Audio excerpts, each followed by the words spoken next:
principal said, well, I can't help you.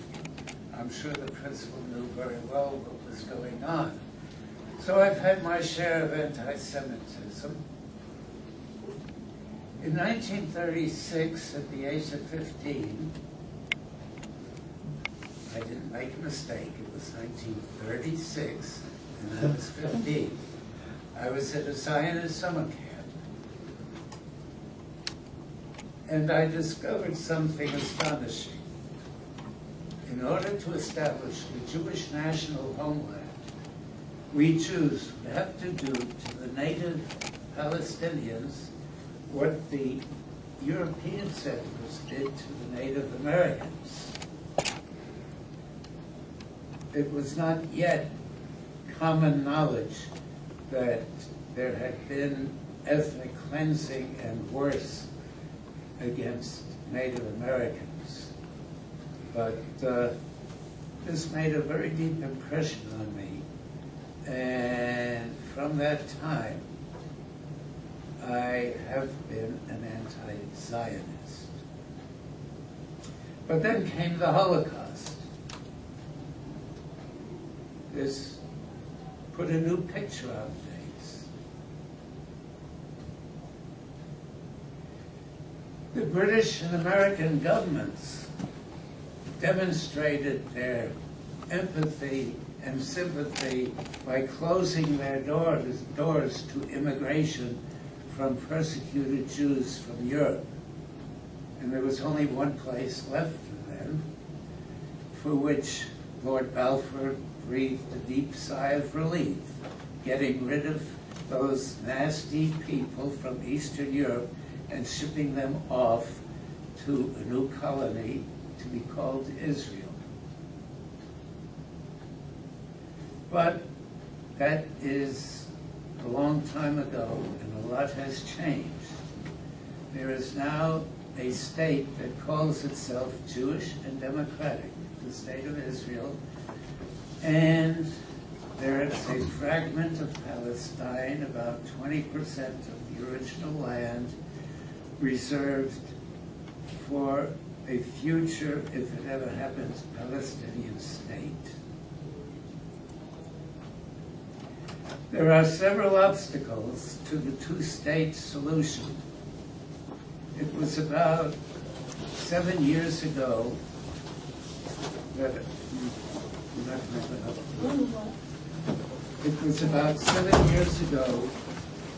I read an op-ed piece in the New York Times, "Is the two-state solution dead?"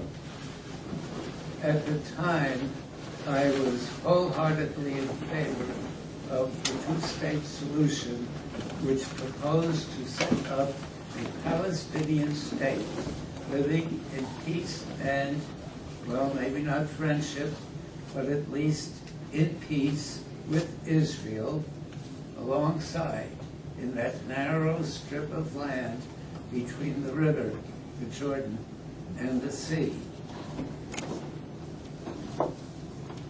Over these 7 years, I've studied issues very deeply. I spent most of my daytime on the internet and with books, historical books and others, trying to find out what happened, what can happen.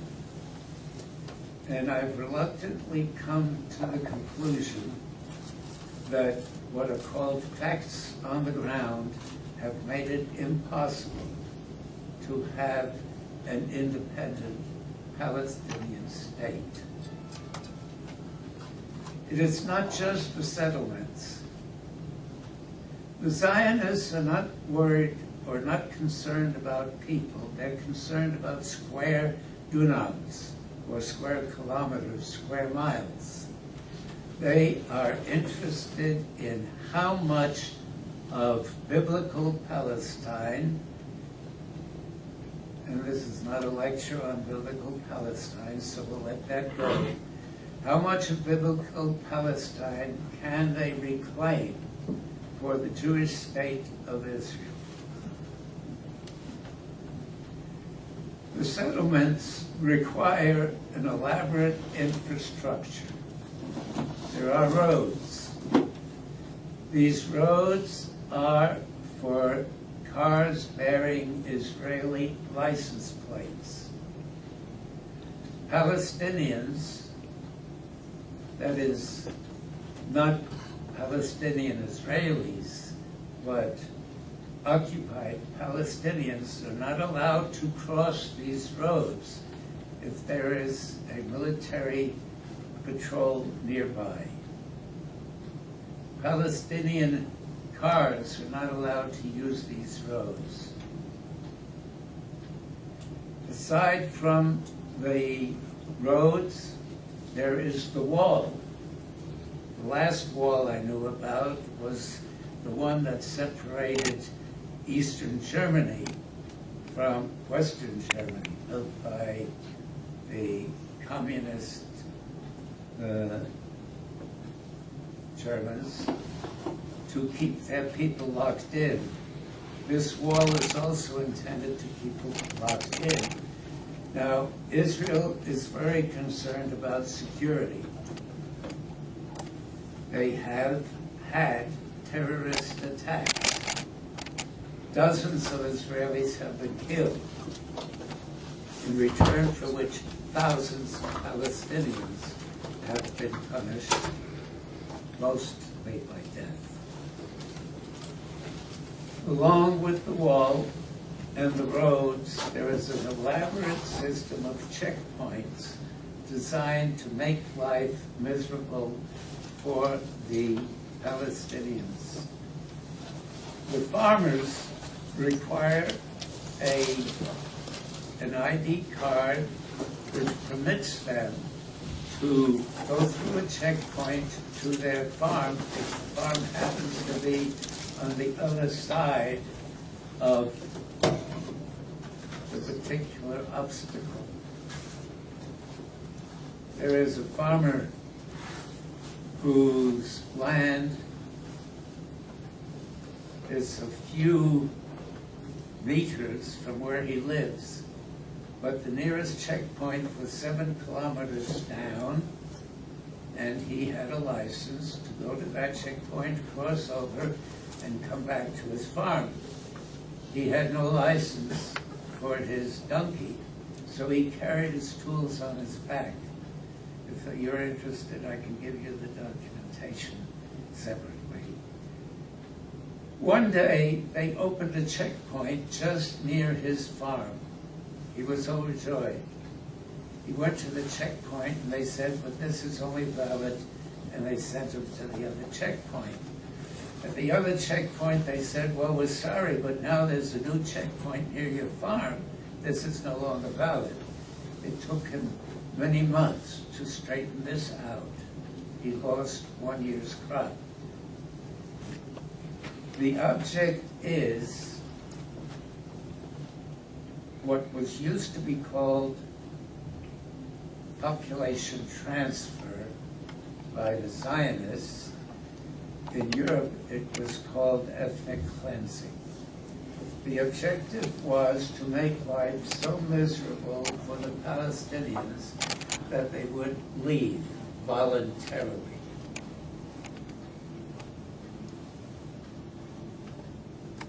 Lately, they are finding that this is no longer working, that people are sucking it up. Well, in the meantime, there have been 30 years of negotiations between the Israeli government, the occupying force, and the Palestinians, the occupied, who have no recognized government. They are now before the United Nations Security Council attempting to have their state recognized, bypassing the negotiations. But, if you'll pardon me,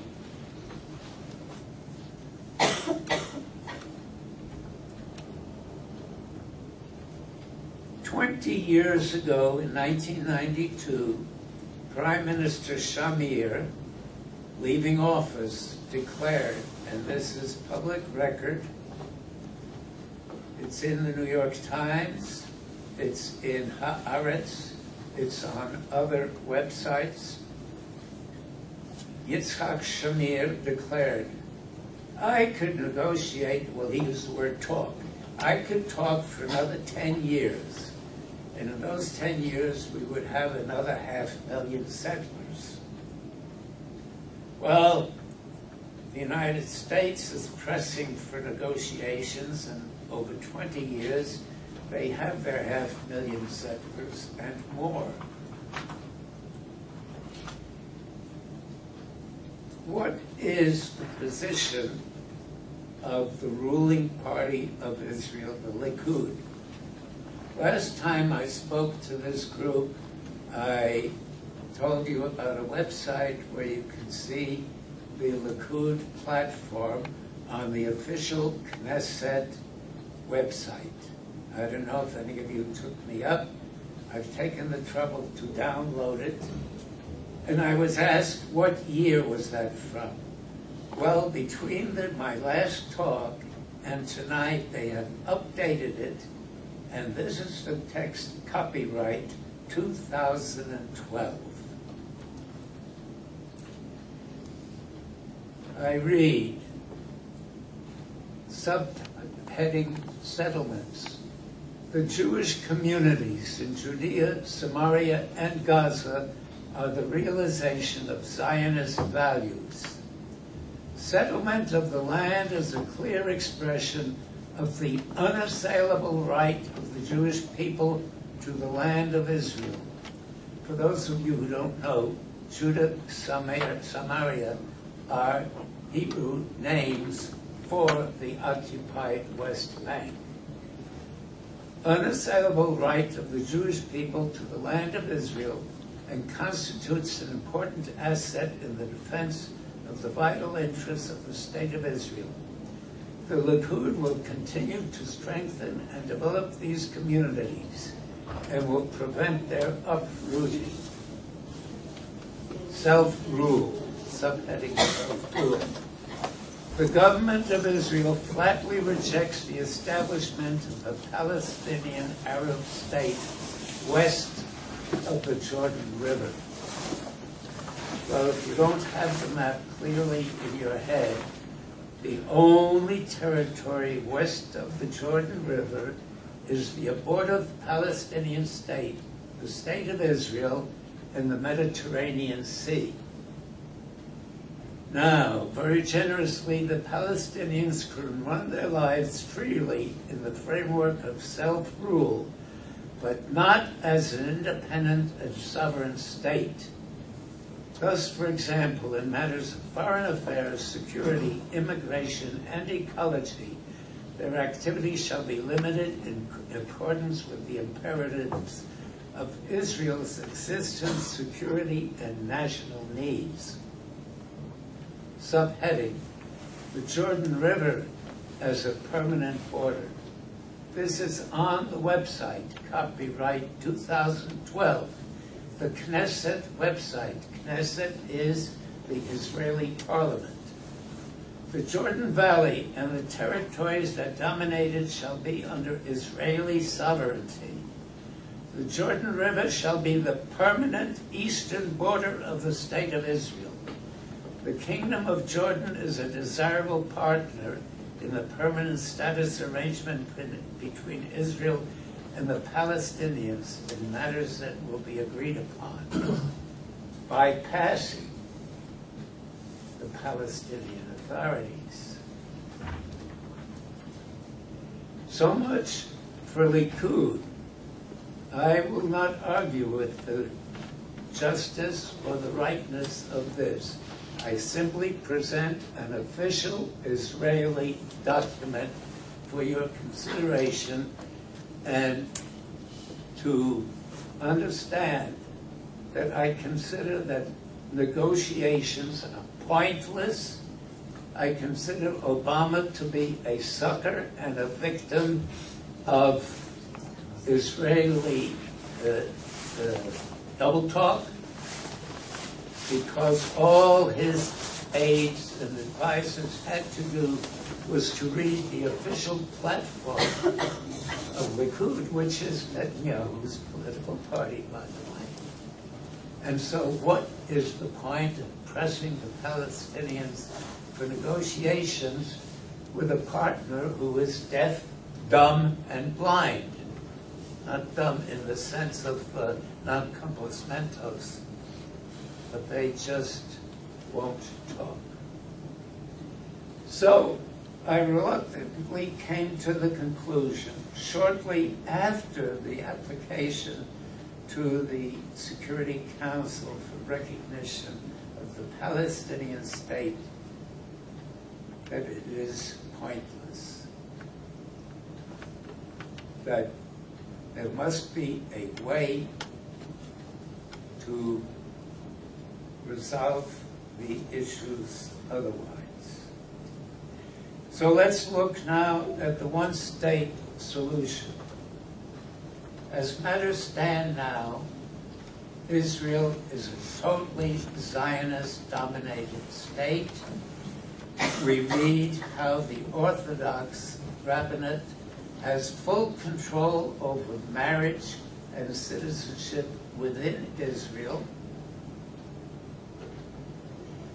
A Jew, with certain exceptions, which I will come to, has free immigration and automatic citizenship to Israel, provided that their Jewishness is recognized. Now, we've all heard that if your mother was a Jew, you are recognized as a Jew. But the big question is, who decides if your mother was a Jew? I've got a book here, published by an Israeli. Who is a Jew in Israel? And on the first page he says, that's not the real question. The question is, who decides who is a Jew in Israel? Many cases have come to the Israeli Supreme Court on this issue, people whose Jewishness was contested. You can be an atheist and a Jew, according to the Israeli Supreme Court. But if you are not recognized as a Jew, then you can only be a Muslim or a Christian. You can't be an atheist if you're not a Jew. This is,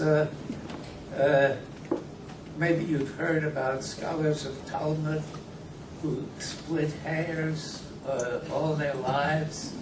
They are exempt from military service. They get a state stipend, and all day long they study the Torah and the Talmud and split hairs. They're worse than the middle ages Christians who wondered how many angels can dance on the point of a pin. Anyway, non-Orthodox conversions, because there are 4 denominations of Judaism. There's Orthodox, Reform, Conservative, and then ultra-Orthodox. Now, non-Orthodox conversions outside Israel are mostly recognized, but if you want to convert to Judaism within Israel, only Orthodox. Now, don't mix that up with the ultra-Orthodox who go around spitting on women up from the age of 8 years who are not properly dressed. Anyway, of 800,000 Russian immigrants in the late 1980s who were admitted to Israel, and the U.S. government was so happy that they got the Soviet Union to let almost 1 million Jews out, 200 to 300,000 were not recognized as Jewish once they got there. They didn't really want to go to Israel, they wanted to come here. That's another story for another time if you won't have too much of me. All right. One of the reasons why issues of conversion, marriage, and divorce are so important to religious Jews because of the possibility of Mansurim, which in plain English is bastardy, or in polite English, illegitimacy. In Jewish divorce, if the husband won't sign the divorce, the rabbinate doesn't recognize it. And if the woman remarries in a secular marriage, her further children are not recognized as legitimate. Well, in this country, that's not a big deal anymore. But in Israel, a mamzer cannot marry another Jew except another mamzer, another illegitimate. So this creates great problems. Many Orthodox rabbis claim the reason they want to retain control over conversions, marriage, and divorce is to avoid the problem of illegitimacy. Okay. Oh, and I mentioned that if you're Jewish and your Jewishness is recognized, you have automatic entry, except Temporary Order 5763, passed on 31st July 2003 and extended in June 2008, makes inhabitants of Iran, Afghanistan, Lebanon, Libya, Sudan, Syria, Iraq, Pakistan, Yemen, the West Bank, and Gaza Strip ineligible for automatic or entry into Israel, Jewishness notwithstanding, even when married to an Israeli citizen. It was a long list, so you may not have noticed that missing from the list are Jordan and Saudi Arabia. I do not know why. Jordan does have a treaty with, and Egypt is missing.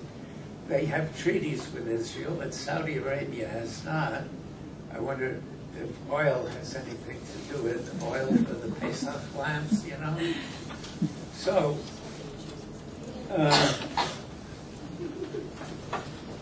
there are many obstacles today to a one-state solution.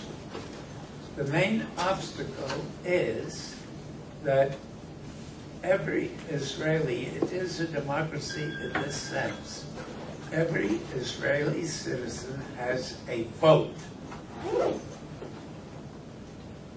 You may have noticed that there are other obstacles in the place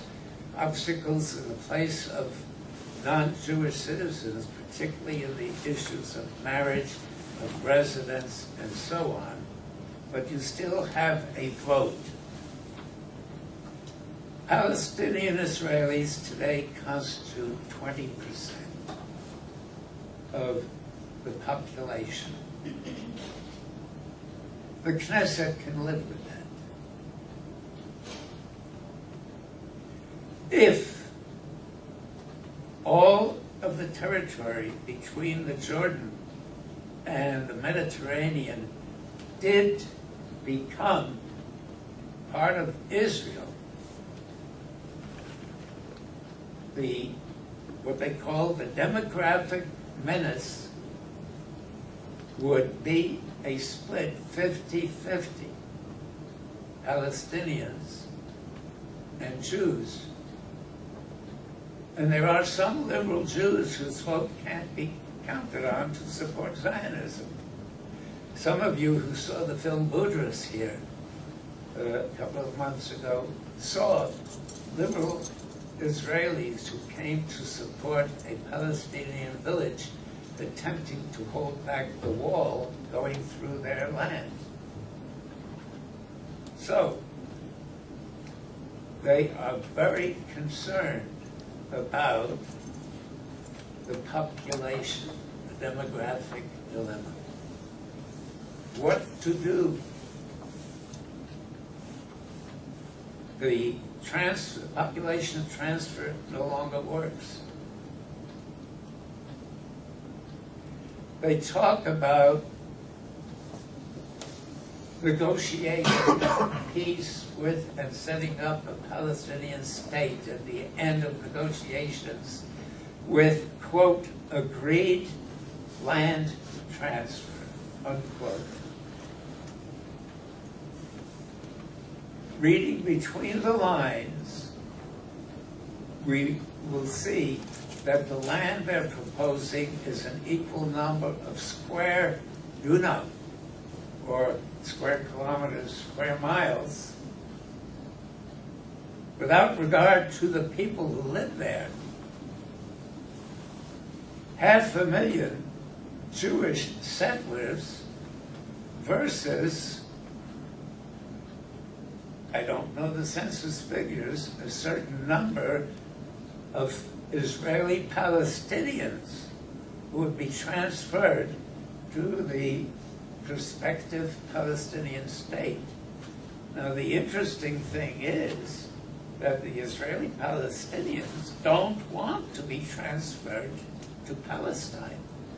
They are Israelis. You know, there have been jokes on the TV that we might give Brooklyn to Israel because it's mostly Jewish. I grew up in Brooklyn.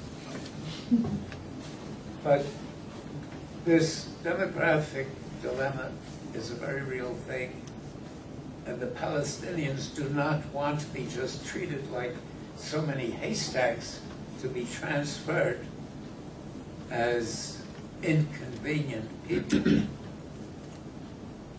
Well, the same story came up in South Africa.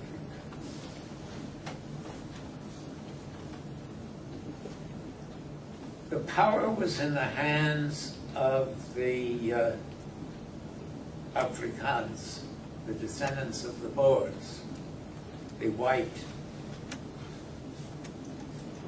rulers, against an overwhelming majority of colored and black. When the world became aware of the injustice, including the United States, a boycott extending not just to products and industry, but cultural and sports exchanges, including the United States, until finally the Afrikaans had to give up apartheid. Now, they had their commissions of reconciliation and justice. The new government of South Africa was not interested in punishing for past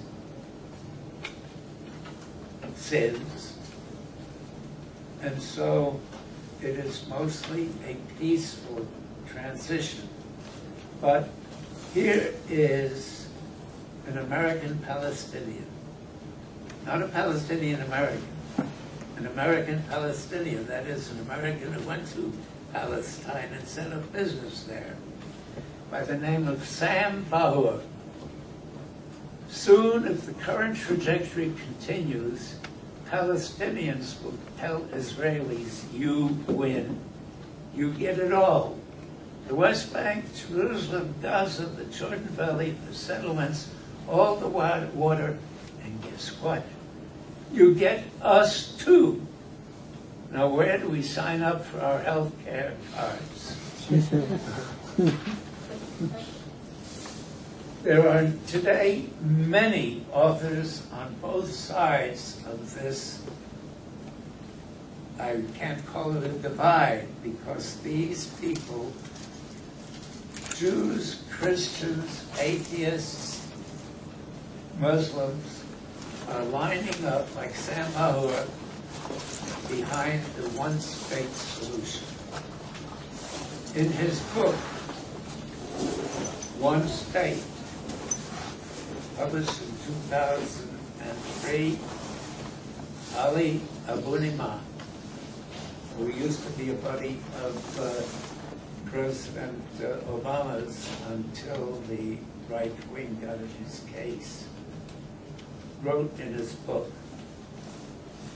supposing I accept the argument that in 1947 Palestinians rejected a generous UN partition plan that would have given them a state in 45% of their own country and granted 55% to the Jewish minority, most of which had recently arrived from Europe. A plan that in hindsight they should have embraced. How does that help me deal with the fact that today approximately 5 million Jews and 5 million Palestinians live in that same country, the vast majority of whom were born after 1948? Should the supposed sins of the Palestinian fathers be visited on their children for generations to come? And if I take the view that Israel's Zionist founders intended only harm to the native population in whose country they came to establish a Jewish state, what then shall I do with their 5 million Jewish descendants?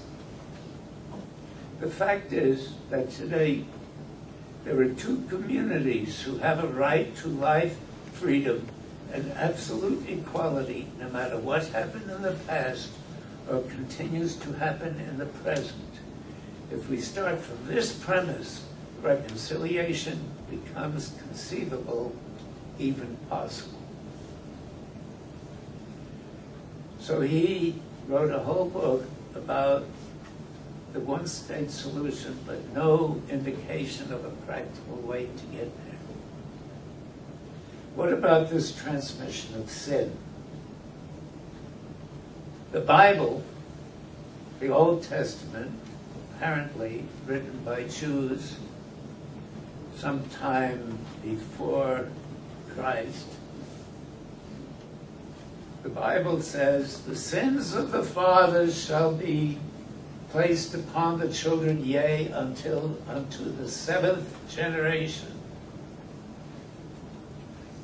Christians go further. All descendants of Adam and Eve are born in sin. And the Quran, who receives guidance, receives it for his own benefit. Who goes astray does so to his own loss. No bearer of burdens can bear the burden of another. Quran 17:15. So, they are a lot more generous than Jews, or especially Christians. And so, what do I see a road out of this morass? The road for South Africa was education, inside and outside, and world pressure by people who were led to understand the crime of apartheid. The one-state or two-state people think that maybe tomorrow, somehow, the United Nations or the United States or the Quartet, US, UN, Russia, and EU, Europe, will straighten things out. No, it will take a while. It may take a generation. Maybe you young people will live to see it. I don't expect to. But BDS, boycott, disinvestment, and sanctions, that worked for South Africa. That could work to bring down the Zionist rule over Israel and make it a truly democratic country without the additional epithet. Epithet doesn't mean curse word. without the additional epithet Jewish. Questions, discussion, contradiction? Yeah, I'd like to put a few words, Please. if we can. I came here because I think the most important point, first of all, is to have a discussion. Right. To understand the reality and what is going on the ground today. And to understand, and I've spent many years in Israel, and you talk about the religious, 85% of Israel is not religious. They are secular, just like anyone else in this room. They are secular. And if you don't think that they want peace with their neighbors, they want it for a long time. I can tell you when Sadat flew over Tel Aviv, came to Jerusalem, Israel opened up their arms, gave back the entire Sinai, because they saw that there was an opportunity to live like real people. Now in Israel, Palestine, there are two very strong national interests. Very strong national interests. Why should one ever be subjugated to the other? Not the Palestinians, not the Jews.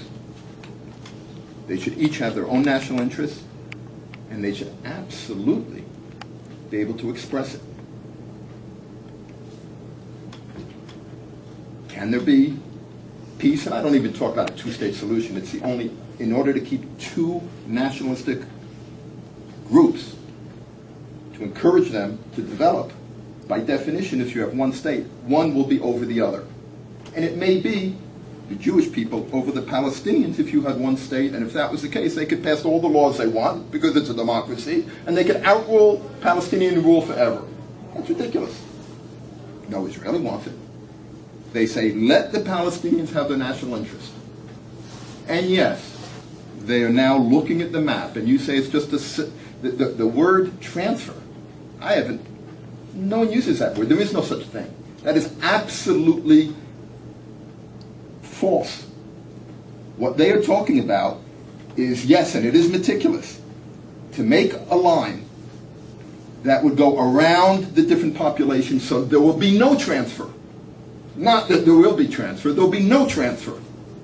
Oh, there'll be a little bit. Some of the Jewish people will have to be put back into Israel.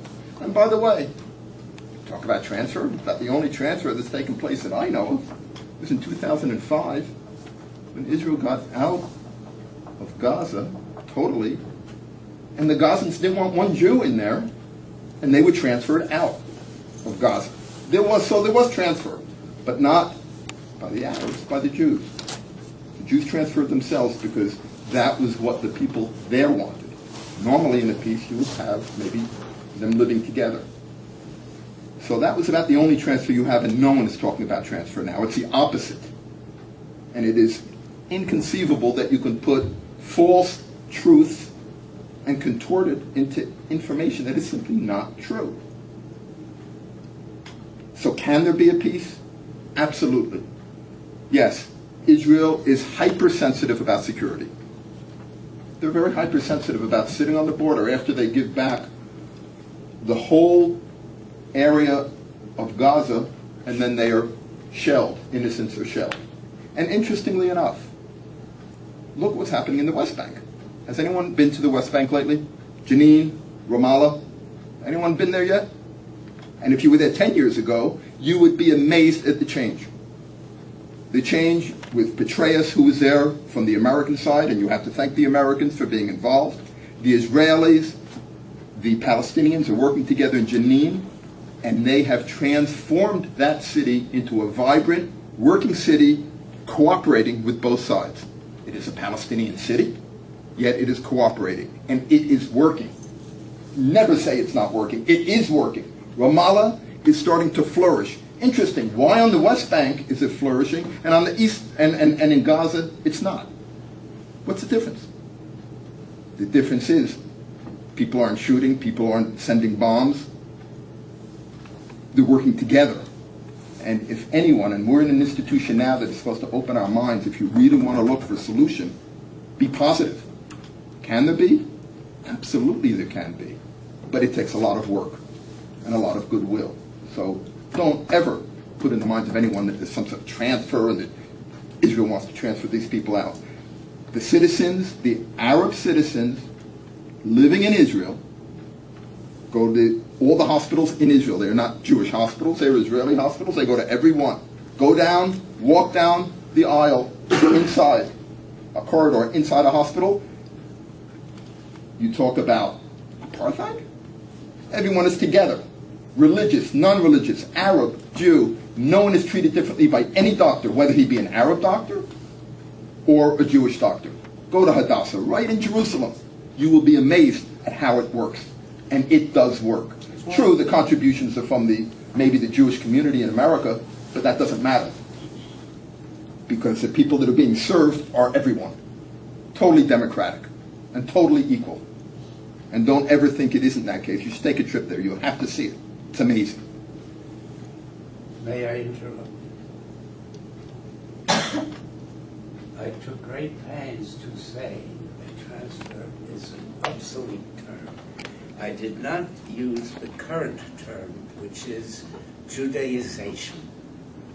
Judaization. What exactly does that mean? Jerusalem is subject to Judaization, which is to expel Arabs and implant Jews. Are you suggesting that Arabs are not living and growing in East Jerusalem? Are you suggesting that? Are you suggesting that they take buses and they're moving them out? No. Right? Okay, so now let me just finish. I just wanted to clarify that that is not what is happening. Okay? Not like you put it. You really go right to the edge and give the impression to some people who are less educated on the subject, and that just isn't fair. So be open. We're in a university, a very distinguished university that wants to open it. I just wanted to clarify. Well, clarify it, but when you clarified it, you didn't say that at the beginning, and even now, it's not totally clear. But there is none. And the Judaization, there are Arabs in Israel. What Judaization is there? Well, in East Jerusalem, there are questions. There are communities that are living next to other communities, and there is natural growth in communities. No question about it. And this is what the issue is. Natural growth. Not bringing other people in. And is it an issue? Yeah. It's got to be sat down. You've got to talk about it. No question about it.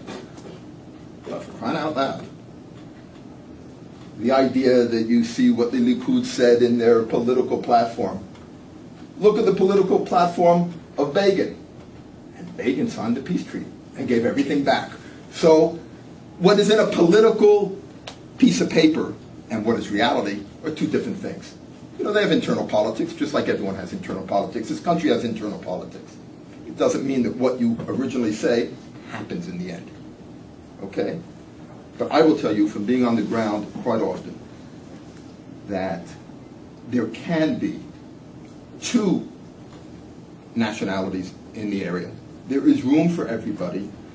It is working in the West Bank. It is beginning to work, but don't think it is easy. It's difficult because, heck, there's a lot of work. And they have to build the infrastructure, and they're building it. And they're going to flourish. One question. Why will we then veto the application for recognition as a state if you are so keen? That's a very good question, and I'll tell you why. All Israel said is there will be a state when everything is resolved and we know that it ends the conflict. What Israel wants to say is, if we're giving back everything, we don't want to say, hey, wait a minute, let's have a contract and still have an issue. For once and for all, they want to say, okay, it is resolved to everyone's satisfaction. And then they say, and it is a process. You're trying to gain not only credibility, but you're trying to gain the confidence of both sides. And it took time. But by the way, I will say that when Sadat came, in one swift move, he gained the confidence of the entire Israeli population. Because he came and he said right out in the Knesset, you people were probably not even born then. He went to the Knesset and he declared, we want peace. We've never heard that from, I don't know if we've heard it from any other Arab leader. He was a true visionary. And with that, they gave back everything. And there's been a peace. Thank you. That was I'm sorry. I just, less educated point of view, I went over there as a Christian to see the holy sites and got to spend time with, I guess, rather liberal Israelis. I don't really know. But it was really fun, and we got to hang out in the settlements, and it was very interesting. But my question regarding democracy, you touched on, and I've read that before, that, and even when I was over there, my Israeli friends said that it couldn't be, and it isn't right now, Israel is not necessarily a democracy. And so what are the U.S. implications of supporting democracy in that area? I don't. Everybody has one vote. If that is your definition of democracy, then it is. But if you are not a Jew and you marry somebody who is not a Jew and does not live in Israel, you must get special permission to bring that person to live with you. As far as the Judaization How does that pertain to democracy? That is discrimination. They have a vote, but there's only 20%, and they cannot overturn that law. To continue, in East Jerusalem, people who have lived there all their lives, and their parents all their lives, on some pretext, or maybe not a pretext, but their house is commandeered, they are put out on the street, and the Jews are moved in. The Judaization process does not mean physically take them and put them over the border, but it does mean making life so miserable that they have no choice. You just said that they were taken out of their home and a Jew moves in. That's horrible. Show me one incident of that. No. All right, okay. No. You'll have to come over and we'll get on the internet. Huh? Nothing. Because there isn't any. That wasn't done ever. So don't give false statements. I am very sorry, but I read daily. They do not do that. Absolutely not. I beg your pardon. They don't. You are calling me a liar. No, you're calling me one. No. Okay, yes, you are. I'm sorry, listen. I set up this event. Excuse me, I want it to be peaceful. I'm and sorry. We're going to just You're continue. right, but don't. Just please calm down. Thank you. Are there any other questions All right. or comments? Anwar? Oh, but there was a question, and we got distracted by this. He says he didn't call me a liar. He did not use the word. He just said what I said is not true. All right. To continue, but about the Judaization.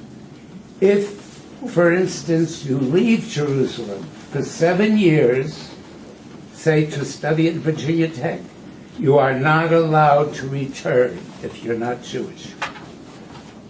These are issues of law, written, and perhaps somebody is counterfeiting Israeli laws. I have reason to believe that that is not the case. Are you saying citizens? Huh? Are you saying citizens if they leave for 7 years and they're not Jewish Now, and come back? that's another issue for another day. But when the United States annexed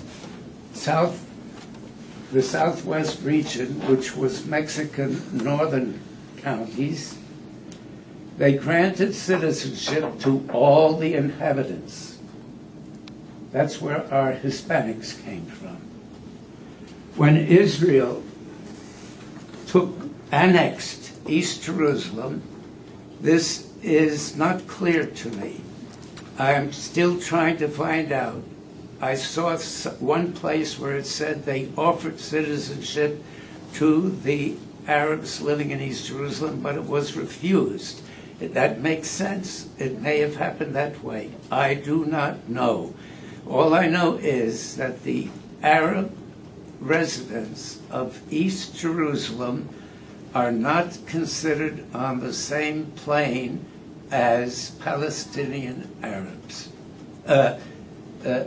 Palestinian Israelis. Because they're not citizens. They don't have the rights to citizens, they cannot vote or anything like that. Yeah, That's correct. and there are And this discriminatory is what we want to laws. resolve. I think that answers my question. What's that? I said that person answers my question. Thank you. I think one of the most interesting developments in this in the last several weeks is supposedly Fatah is going to work with Hamas now. and accept I don't Hamas. hear you. That Fatah and Hamas are going to work together. I mean, that's Yeah. one of the big problems. Oh, that's a dirty word, Hamas, that our friend here did not utter about Fatah, Gaza. you know, in Gaza and Hamas in the West Bank. Supposedly they're going to come together because one of the sticking points is so many in this region, there's so many people in this region, life is a zero-sum game. And for those that don't know that, that means I win, you lose. There is no compromise.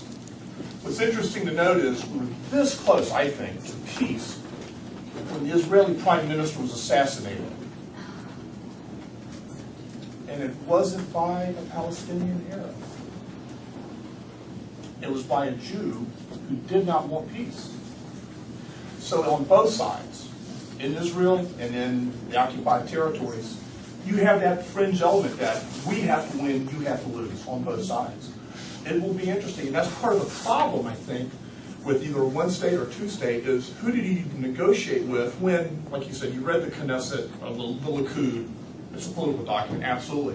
But then you've got Hamas, who runs the Gaza Strip, saying, we do not negotiate with Israel, we must kill Israel. Uh-oh. You know. Have you the document? I'm sorry? Have you the document that's still their current doctrine? Last I read it, yeah. You know, but now maybe they're changing with what's happened in the last several weeks. I mean, it was interesting. I was at White River, where we were dividing up territory and saying, okay, if Israel gives up this much to Palestine, and Palestine gives up this much to Israel, how many Israelis will want to move? How many Palestinians will want to move? How much money is involved in this piece of Israel? How much money is involved in this piece of Palestine? And it was an interesting negotiations. You were at why? Yeah.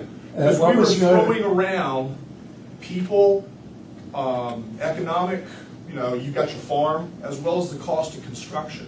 What was your role? I worked for the CIA.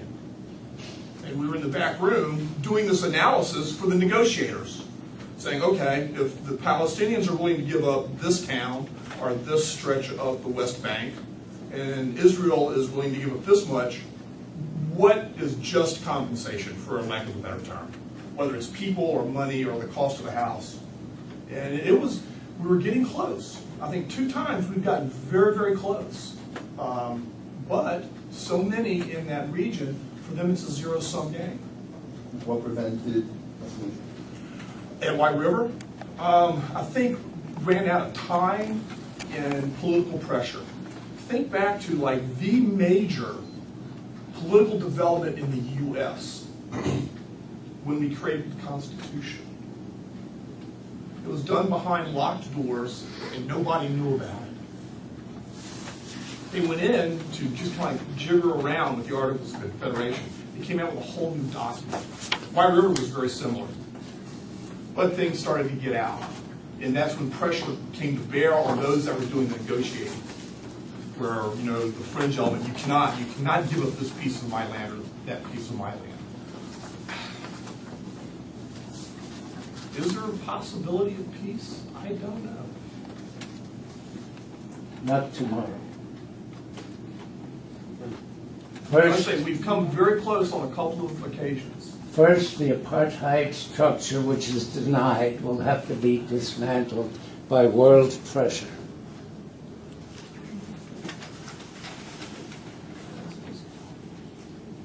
The concept of the term apartheid bothers me.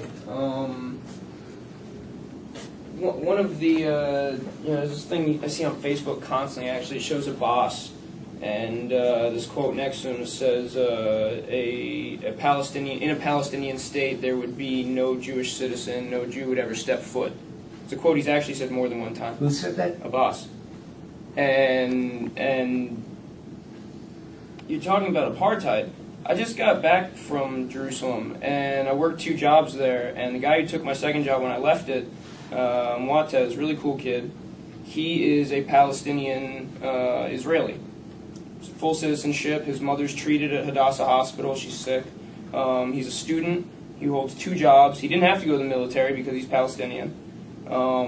He loves his life. And he said to me one day he doesn't understand what they're fighting for, because to him the idea of living in the West Bank or in Gaza when he can be living in Israel is ridiculous, because for him, he lives a very comfortable life. Now, obviously, I understand the sentiment of wanting to have your own country, wanting to have your own land, your own sovereign nation. So I disagreed with him on that point, but he lives there comfortably, happily, more comfortably than Israeli Jews. He didn't have to do military service. He didn't have to risk his life for this country. He lives there very peacefully and happily. That's not apartheid. What is he missing out on? He votes. He has a full vote. He actually has a disproportionate representation in the Knesset. He has more representation than the average Jew in Israel. Really? What's the apartheid? Is he getting locked up for anything? He has a freedom to protest. If he Israel's marries a free somebody, country with a all right, the you're right to asking a protest. question. If he marries a woman in the West Bank, what happens? I don't know the laws about that, but let me say this about that. You're used to, and you're weighing against the system of American values where you can have an anchor baby and get citizenship. Ah. They set up a different system. They don't want people hopping the fence every 5 seconds and getting citizenship All and right, getting to so vote. you're saying that... Oh, the so they're not term- soft-hearted like Americans. Oh. Your term... Well, but an Israeli, Wait a minute, someone George. from Brooklyn, there's no anchor baby thing involved. Well, no, the Wait a minute. Yeah, go ahead. So you're saying it's a question of semantics. No. It's a question of your outlook on your own country. Israel protects its land vigilantly, obviously. The land that it took, you mean? That's a whole separate issue, because we can look back a few thousand first, years. it's okay to take over a land, kick its people out, do Well, that's genocide, history. and then That's history. afterwards, let's solve it. Right? Okay, so from that perspective, what's your solution now? Violence only leads to violence. and I Exactly, so what's your understand solution that. now? But I don't believe that there's something called peace. I think there's something called compromise. As long as the Palestinian side compromises more to what Israelis want, they're fine. Why does that kid does not have any problems or issues? Because they're giving him too much to keep him quiet. That's what they do. Freedom? Wait a minute. Freedom. Oh, what kind of freedom is that? He Wait a votes, minute. he goes to school, he holds a job, he that's- shows what job it Wait is. a minute. What about There's his a own He question. shows which hospital his mother went to. Wait a too. minute. He said he What's looked his around. name? I'm trying to attract your attention. Greg. You didn't answer. I said, if a Palestinian Israeli marries a woman in the West I said I don't Bank, know. I don't know the law. all right, the law is that nothing can happen. There cannot be a marital home. I read a list of countries where even Jews were excluded from the right of return. If that is not apartheid, if you think that's a question of semantics, that we have a different culture, then never mind. The term apartheid doesn't mean anything to you. So we'll withdraw it in your case. It's a matter of apartheid's talking about racism. This isn't racism, this is nationality. If you come into this country without a passport that's been stamped by our border control, if you come into America and you don't go through border control, you're here illegally. You can be deported any moment. You have the right. It's an international border. You This is how it have the works. right to apply for family members. But, talking about nationalities, and you think that there's a Palestinian nationality that should live in a place called Palestine, and there's a Jewish nationality that should live in a place called Israel, and then you quoted somebody who's not Jewish who's very happy there. This is America. There's an Irishman. I'm from Eastern European Jews. There's somebody whose parents, forefathers immigrated from Scotland. We're not looking for homelands, we're Americans. The trouble in Israel is that they are not all Israelis. They are Israeli Jews, they are Israeli Palestinians, and others. And I considered apartheid if you are not allowed to bring your spouse, even with legal applications, into the country. That's your only standard for what defines apartheid? That's one example, man. Just one example. I'm not an encyclopedia. I will go home and produce out of my computer 10 different examples. And as far as Likud's claiming all the land, And somebody here Well, let's first of all say we know there are extremes on both sides, and we need to discount that if we're going to have anything of an intellectual now we're making conversation. progress. No. Likud's nuts. I did not want Netanyahu in office. He's done better than I expected him to. I didn't want him there. Shake on it. Yeah. By the way, you haven't introduced yourself, sir, at the end of the table. Yes, my name is Ralph, And and I'm here in Virginia. I live in Virginia.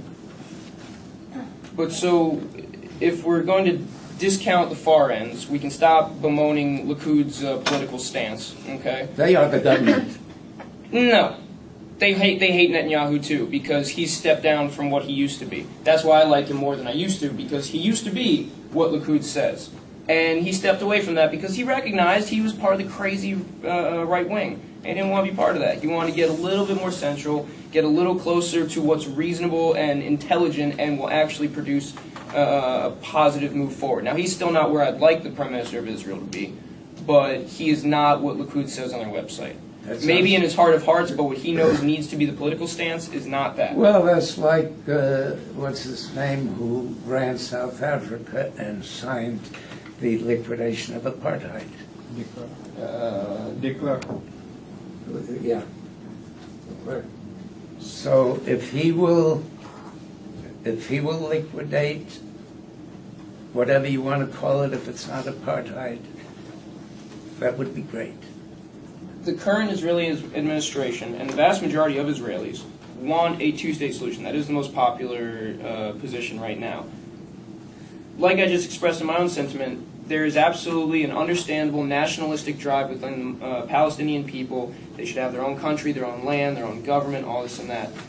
Obviously, issues within that become an ongoing problem. Militarization. And people say, well, if they're going to be their own country, they should have their own military. And the Israelis say, let's wait until they're settled. Let's wait a little bit until they've had an election, until they establish a government, until they're not living in shacks and shooting each other, before we can say, let's give them a military. We haven't gotten over the Holocaust yet.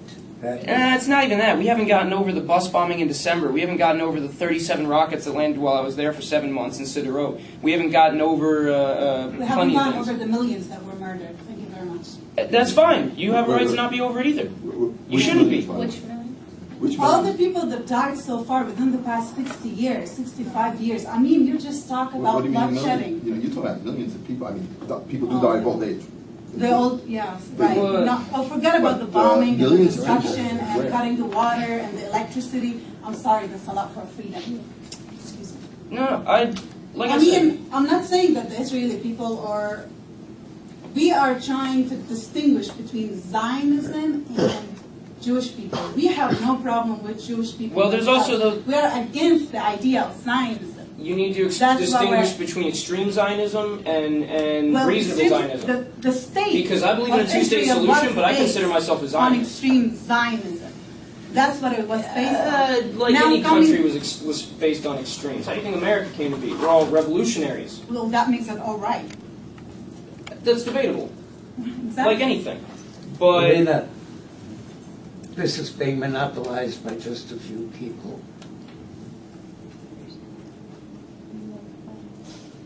May I say a couple of words? Other people have. I want to endorse what Morton has said about the two-state solution is more than highly improbable. I think it's a virtual impossibility. If you've seen any maps of the West Bank and the configuration of settlements, it looks like Swiss cheese, and they're so deeply embedded into the West Bank. And if you read the papers, you know the growth continues. And people are moving this week from Brooklyn and Chicago and Detroit and New York and other countries into Israel and into the West Bank. That's an egg that cannot be unscrambled. People very rarely go directly into a settlement when they move to Israel. It's usually people that have lived there for quite a while before they move into a settlement. It's an egg that cannot be unscrambled. I think that's a one-state solution. Second of all, the settlements that are way out into the West Bank should be closed. Yeah. Well, I think I've said it. not to mention, it would, if in fact there were an Israeli government that had the will to do the swaps, land swaps, and create a two-state solution, it would create a civil war in Israel trying to extract those settlers. In Gaza in 2005, we dragged our own people out, kicking them, screaming. Sure, you're talking about a much bigger smaller area. number, excuse me, Not small. you're talking about a smaller number of people in Gaza, and you're talking about a different mindset to the West Bank than there was to Gaza. Mindset, yes. To me, it is virtually impossible. What? So it's, what kind of a one-state solution do you want, it seems to me. I was a member of J Street for a while, and had a lot of respect for them, but I reached a certain point where I realized that their endorsement of the two-state solution, they were chasing something that was, the time has passed. I think a one-state solution is much more unrealistic. You're talking about taking these people that have these extreme views of I will never, and putting them in a country together? Not a chance. They're already in a country together. Not the ones that are that extreme.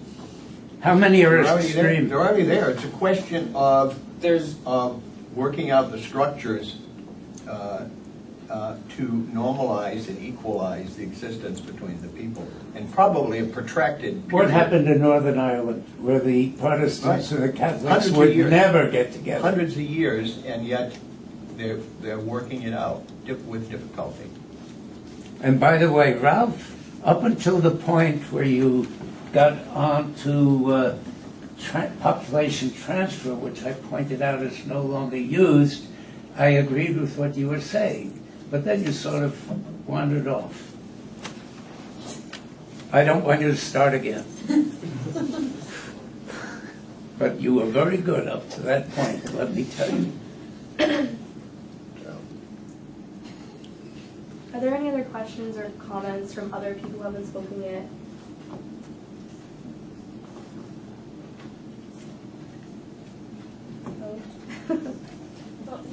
Yeah. One thing to remember is that we only talked about Israelis who live in Israel. What about the people who live in Gaza? What about the people who live in the West Bank?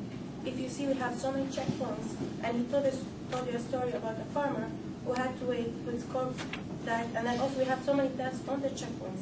What about these people? What about the spiritual? Isn't that? I don't think it's only for security. About the what? Yes, the separation law will secure Israel and maybe Palestinians, but it's more about keeping them aside, keeping us aside, ruining their businesses, because farmers, many villages are divided. We don't have, if the separation law was actually protecting their entity, then it's okay, maybe. I'm not into it at all, that maybe. But if you have that much division and so many deaths and people, actually students, not being able to go to their schools, isn't that ever done for you? that is a problem. I absolutely disagree. Let me just Well, say one thing. Hey,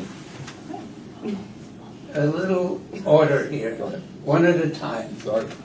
I agree with you. That's a terrible situation. It has been for a problem. It has been for a while. Parts of that are bureaucracy and government trying to organize these things, which is always going to be a problem, and it needs to be fixed. Absolutely, without a doubt. There's a big issue right now with the only women's education center. It's not about bureaucracy. I think this is called state terrorism. We always associate the term terrorism with Palestinians.